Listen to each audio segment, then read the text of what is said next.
बघत रहा APN news, सत्य आणि सकारात्मक।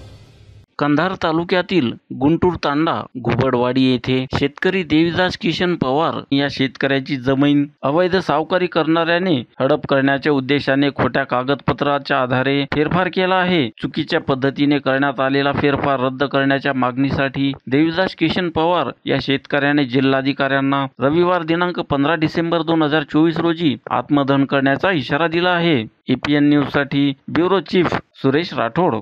काही घरगुती अडचण असल्यामुळे बालाजी लालू जाधव, दत्तात्रय बालाजी जाधव ह्या सावकाराकडून 3 लाख रुपये घेतले होते।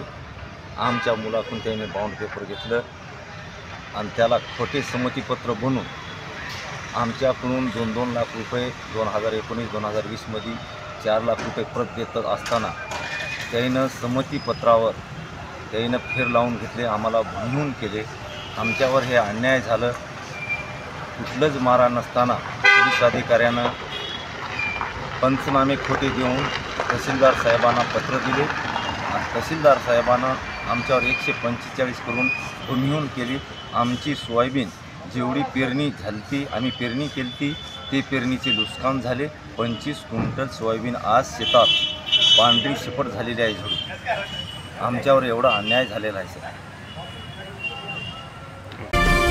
APN न्यूज, सत्य आणि सकारात्मक।